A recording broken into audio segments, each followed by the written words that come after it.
Hey guys, paglabas ko nga ng bahay, nakita ko si ating Yakult. At naalala ko ng bata pa ako, mahilig ko sa Yakult. Naisipan ko bumili pero hindi. Nakita niya yung tambayan kayo eh. So pupunta na lang ako sa bahay ng tropa ko. Ayun o. Tan-tan! Punta, nice. Ayan yung paninda nila. Bili na kaya kahit hindi sila nagtitinda. Ha, what a nice talagang buhay. At ayan, nandiyan na nga ako sa gate nila. At pagsilip ko malungkot kasi tulog pa pala sila. Kaya naman umuwi na lang ako para kumain ng adobo. Ang second best na masarap na ulam ng mga Pilipino. Kasi number 1 ang sinigang na love namin. Sinigang mix, paminta, luya, bawang sibuyas, kamatis, suka, o glide. Ayan guys, alam niyo tinutukoy ko. Sinigang na love namin. Pagkatapos ikaw kumain guys, lumabas ako para tignan ko may tao na basta ko. Pero wala, at naalala ko Monday pala. At pag Monday, walang tao. Kaya naman talaga. Bakasyon man nung hindi. Wala talagang pasok pag Monday. At nakita ko nga si Tutoy at ginawa ko sa kanya.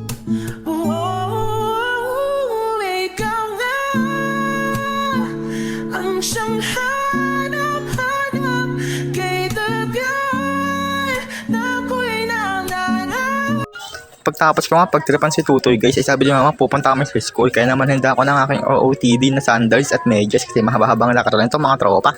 At ayun na nga mga tropa, nag-start na aming mahabang lakaran at susundan ko yung nanay ko cause mother's knows best kahit di niya alam mang saan kami papuntang school. Di ko rin alam what a nice. At naalala ko nga mga tropa nung bata pa ako, mahilig kaming magbike dyan ng mga tropa ko mula dyan, mula dun sa stoplight, mula dun sa Pag-asa. Pero ngayon hindi na kasi ginawa siyang daanan nung bus ng pandemic, what a nice. Ayun mga tropa, patawid na kami sa sakayan, what a nice.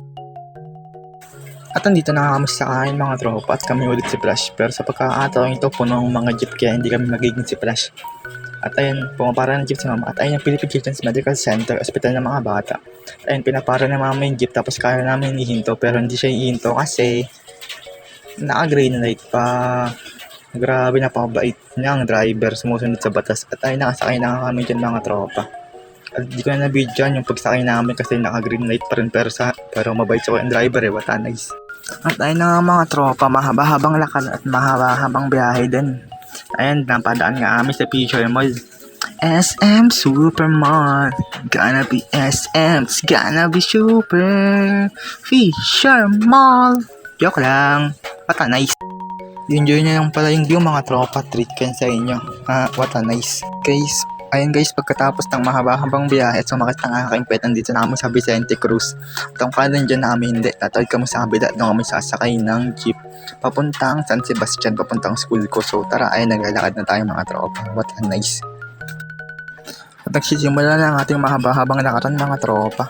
Grabe, lakad doon, lakad dito. Ganyan talaga pag boy estudyante, walang katapos ang lakaran. Tumubuti na lang mabait ang nanay ko, sinasamahan niya ako kahit first year college na ako ha. What a nice.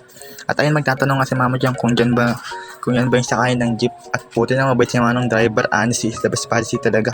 Doon pa daw kami sa pangalawang dulong stoplight. What a nice kuya. At ayun, naglalakad na kami, punta kami doon sa may Pajardo Street. What a nice, dalawang stoplight tapos kanto. What a nice kuya. Ang tropa, habang naglalakad kami kung ano-ano nakikita ko dyan, mga pagkain na nga gutom at nakita nyo mga ako sobrang haggard na. Grabe, sana makarating na kami sa nakalakad sa Pangarian de Flash. Hindi nyo na ako naintindihan, diba? Ako din sobrang pagod kakalakad ha. What a nice. At kahit sobrang haggard na nga ng mukha ko mga tropa, magpapatuloy pa rin tayo sa paglalakad-lakad doon, lakad dito, walang katapusang lakaran para sa ating pangarap. Laban mga estudyante. Oh yeah, what a nice. Mga pinagsasabi ko dito. Ganyan talagang tinitiis natin guys para lang makapasok sa paaralan. So huwag na tayong magreklamo. Laadon, laad dito. At ayun lang Pajardo Street. Junmar Fajardo, the Kraken.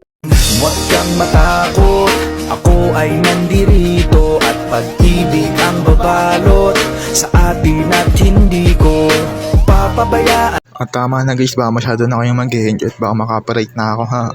Ayun na nga guys, yung jeep na papuntang San Sebastian at dyan na kami sasakay. Matatapos na ang mahaba-habang lakaran. Joke lang, hindi pa, grabe. Mula doon sa San Sebastian may lalakad pa kami at ngayon sasakay na muna kami dito. At ako yung magpapasenyorito muna sa aking upo. What a nice. Sharon, at kami ulit si Flash, nandito na kami sa school at maglalakad na kami. Titigin naman kung makakapunta ba ako sa school o hindi kasi wala akong dalang ID. What a nice. Tignan natin kung papasukin ba ako ni Kuya Gert. At ayun muna yung simbahan. Ayun pala tandaan na sa school na ako. National Teachers College, shout out. At hindi nga ako nakapasok mga tropa dahil wala akong dalang ID. Then hindi ako nakapasok, kakain na namin ng pancake. What a nice food trip. Shoutout kuya, napakasarap ng pagkain nyo. Grabe, kulang yung pancake nila kayo guys para sa mga budati si Chanko. Kaya naman umorder pa si mama ng isa dyan. Buti na lang at may dala siyang extra money. What a nice. Kain doon, kain dito, oh yeah. At nakakatawa nga sila ate guys dahil mayroon siyang Gcash payment. Ina-adapt talaga nila yung modern word, sana tayo din. At ayan, habang kumakain ako dyan, nagpa-video ako para kunwari food vlogger. What a nice. At ayan guys, umiinom ako ng energy drink. De joke lang, lemon juice lang yan kasi masyadong mainit. At ayan guys, so refreshing, lumalakas ng aking katawan. What a nice. Ayun na nga guys, pagtapos ko uminom ng lemon juice, sumakay namin ng jeep para makauwi na papuntang Quiapo. Grabe, sobrang haggard na. What a nice. At bago nga kami umuwi guys, magpapasalamat muna kami sa Magtaas dahil sa mga blessing na binibigay niya sa aming pamilya. Yun na lang, padayon.